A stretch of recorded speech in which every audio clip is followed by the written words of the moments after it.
সুপ্রিয় দর্শকবৃন্দ, welcome back to another blog. আজ আপনাদের বলবো কিভাবে তারকেশ্বর মন্দিরে সবথেকে কম খরচে পূজা দেবেন। 100 টাকা হলেই তারকেশ্বর মন্দিরে পুজো দেওয়া সম্ভব। জানতে গেলে অবশ্যই আজকে আমার ভিডিওটি সম্পূর্ণ দেখতে হবে। তো চলুন শুরু করা যাক আজকের ভিডিও। চৈত্র মাস মানেই মহাদেবের গাজন মাস।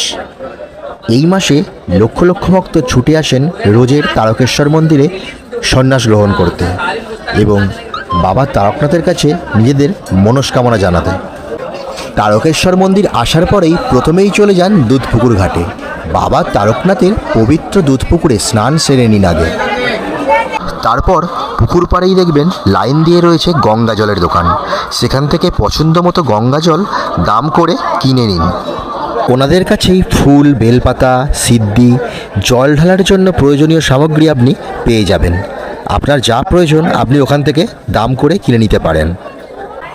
তারপর সেই জল নিয়ে সোজা চলে যান গর্ভগৃহের উদ্দেশ্যে। আপনি যেদিন আসবেন সেদিন যদি চোঙা না থাকে তাহলে মন্দিরের ভিতরে গিয়ে প্রবেশ করে জল ঢালতে পারবেন, আর যদি চোঙা লাগানো থাকে তাহলে অবশ্যই আপনাকে বাইরে থেকে চোঙার মাধ্যমে জল ঢালতে হবে। এবার তো আপনার মাথায় আসতেই পারে কীভাবে বুঝবেন যে কোন দিন চোঙা লাগানো আছে। এর জন্য আপনাকে আমার চ্যানেলের রোজের শর্টস আপডেট দেখতে হবে। প্রত্যেক দিন আমার চ্যানেলে এই নিয়ে আপডেট দেওয়া হয়, তো আগে থেকে আপনি দেখে নিতে পারেন কোন কোন দিন মন্দিরের ভিতরে প্রবেশ করা যাবে। লাইন দিয়ে জল ঢালা সম্পূর্ণ হলে তারপর আপনি চলে যাবেন যে কোনো একটি প্রসাদের দোকানে। সেখান থেকে পছন্দ মতো প্রসাদ দাম করে কিনে নিন। অনেক রকমের প্রসাদ পাবেন, যেমন বাতাসা, এলাচদানা, প্যাঁড়া। আপনার যেটা পছন্দ আপনি দাম করে কিনে নিতে পারেন।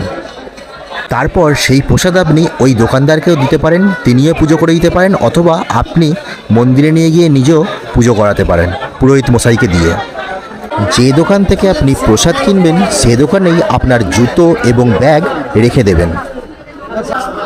অনেকের মানসিক থাকে বাবা তারকনাথের মন্দিরে চুল দেবার, তো যাদের চুল দেবার মানসিক থাকবে তারা বাবা তারকনাথের গদি থেকে রসিদ সংগ্রহ করবেন এবং তারপর সোজা চলে যাবেন নাপিতশালায়। নাপিতশালায় গিয়ে আপনি বাচ্চার চুল কাটিয়ে নিতে পারেন এবং সেখান থেকে কিছুটা সংগ্রহ করে আপনি পুজো দিতে পারেন। যতটা সম্ভব চেষ্টা করবেন রবিবার, সোমবার এবং সরকারি ছুটির দিনগুলি এখানে না আসার, কারণ এই দিনগুলি বাবা তারকনাথের মন্দিরে প্রবেশ করা যায় না। চোঙার মাধ্যমে বাইরে থেকে জল ঢালতে হবে। যদি আপনি চোঙার মাধ্যমে বাইরে থেকে জল ঢালতে চান তাহলে আপনি আসতে পারেন। যদি আপনারা চৈত্র মাসে আসেন আর উত্তরী ধারণ করে সন্ন্যাস নিতে চান তাহলে মন্দিরের সামনেই পেয়ে যাবেন উত্তরী। এখান থেকে আপনারা উত্তরীও ধারণ করতে পারবেন। তার জন্য গদি থেকে একটা কুপন কেটে নেবেন।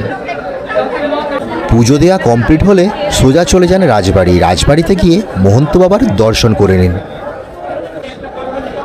এবং তারপর যদি কিছু কেনাকাটার থাকে, যেমন তারকেশ্বরের বিশেষত্ব হচ্ছে শিবলিঙ্গ, তাহলে মন্দিরে এসে আপনার পছন্দের জিনিস কিনে নিতে পারেন। তারকেশ্বর মন্দিরের বিভিন্ন আপডেট পেতে এবং নিত্য নতুন নিয়ম জানতে অবশ্যই আমাদের চ্যানেলটিকে সাবস্ক্রাইব করে রাখবেন।